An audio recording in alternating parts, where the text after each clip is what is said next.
ꯌꯨꯝꯒꯤ ꯑꯀꯨꯞ ꯑꯇꯥ ꯊꯕꯛ ꯏꯪꯈꯥꯡ ꯁꯨꯅ ꯄꯩꯁꯥ ꯇꯥꯟꯒꯤ ꯈꯜꯂꯤꯕ ꯏꯃꯥ ꯏꯆꯦ ꯏꯆꯜ ꯁꯥꯇ꯭ꯔ ꯅꯍꯥꯔꯣꯜꯁꯤꯡꯒꯤꯗꯃꯛꯇ ꯀꯔꯤꯒꯤꯗꯃꯛꯇ ꯌꯦꯟꯒꯤ ꯃꯆꯤꯟꯖꯥꯛ ꯋꯥꯒꯅꯤ ꯍꯦꯛ ꯀꯪꯂꯩꯆꯥ ꯂꯩꯖꯔꯤ ꯃꯌꯥꯝꯒꯤꯗꯃꯛꯇ ꯌꯦꯡꯁꯤꯀꯣ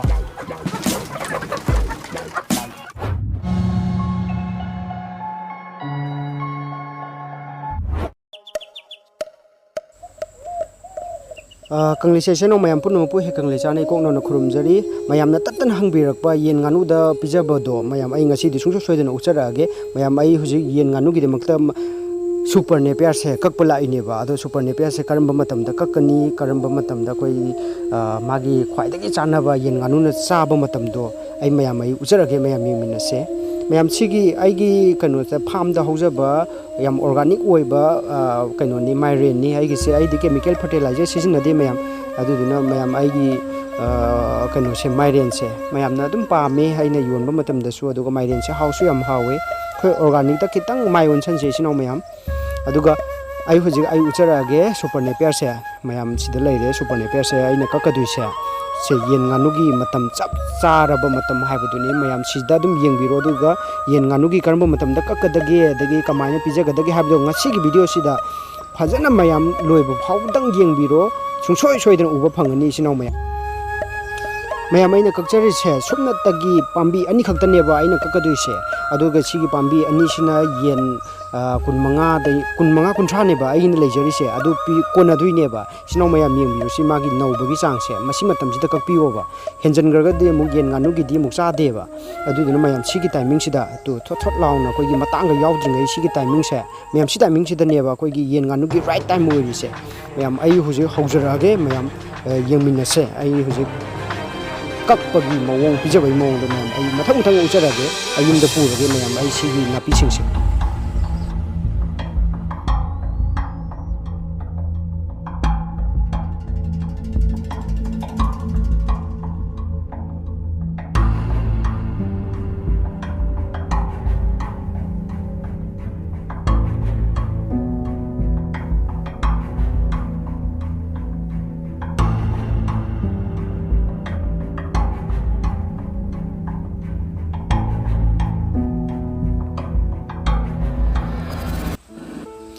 Adoisino sumaina kakpiba yare adoisino sumaina kakpiba yare yen nganu duna masing yambo orgadi chani ma chahum ma cham chani oiragadi akoina machinja kaknaba mechin leibado mayam siznabiyoba aduna matam yam chep oigani aduga isada thangse nungtigi pairagadi kaklagadi maduna akoigi khutta karida akoigi machalda singli nawida problem lakadabdo nungtigi kaklagadi madu shape tobiyoba akoigi hakchangna athoiba lanneba aduna hakchang su shape tominase yarbi makai aduna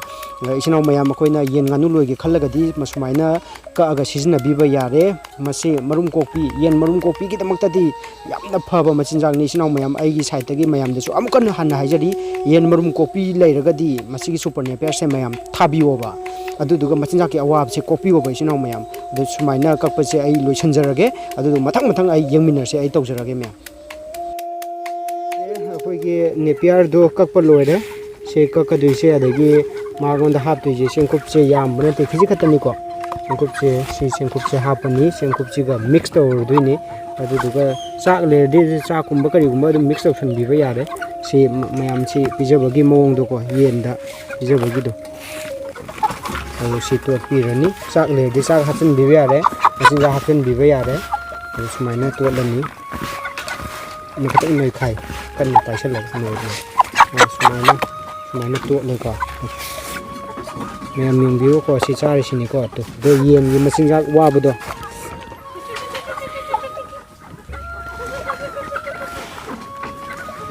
yam new siko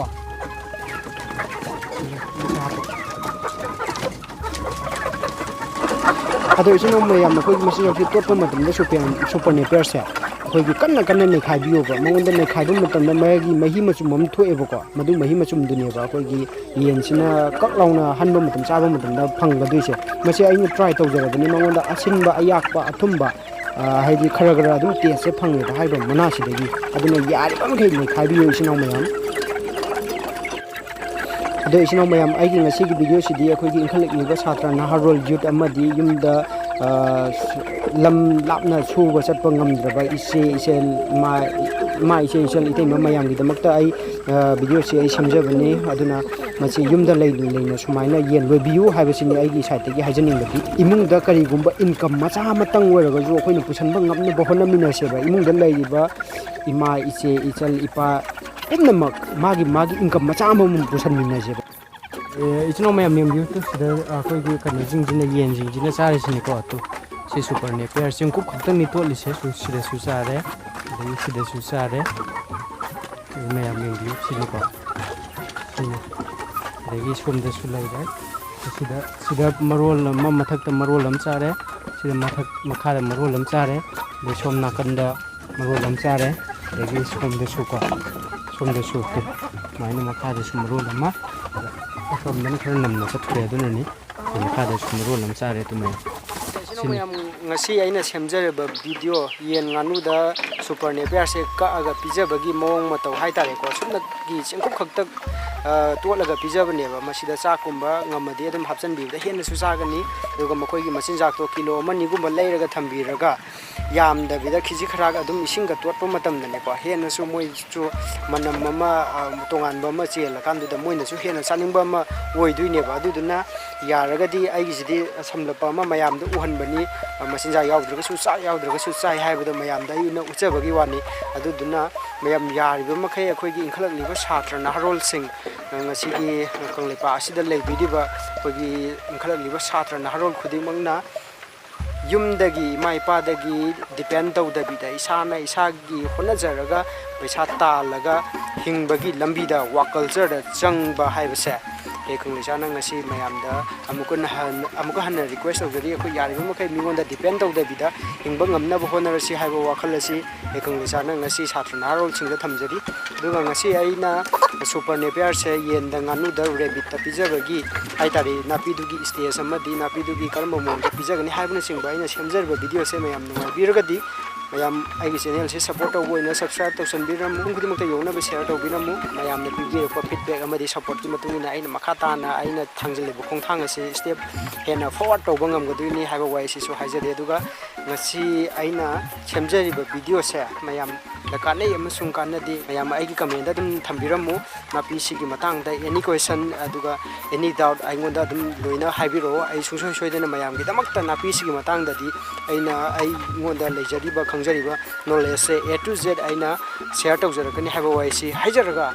mayam ngasi gidamukta Kangleicha YouTube channel gi milan sapamjana mayam dagi kaina nabagi yathang lawjari mayam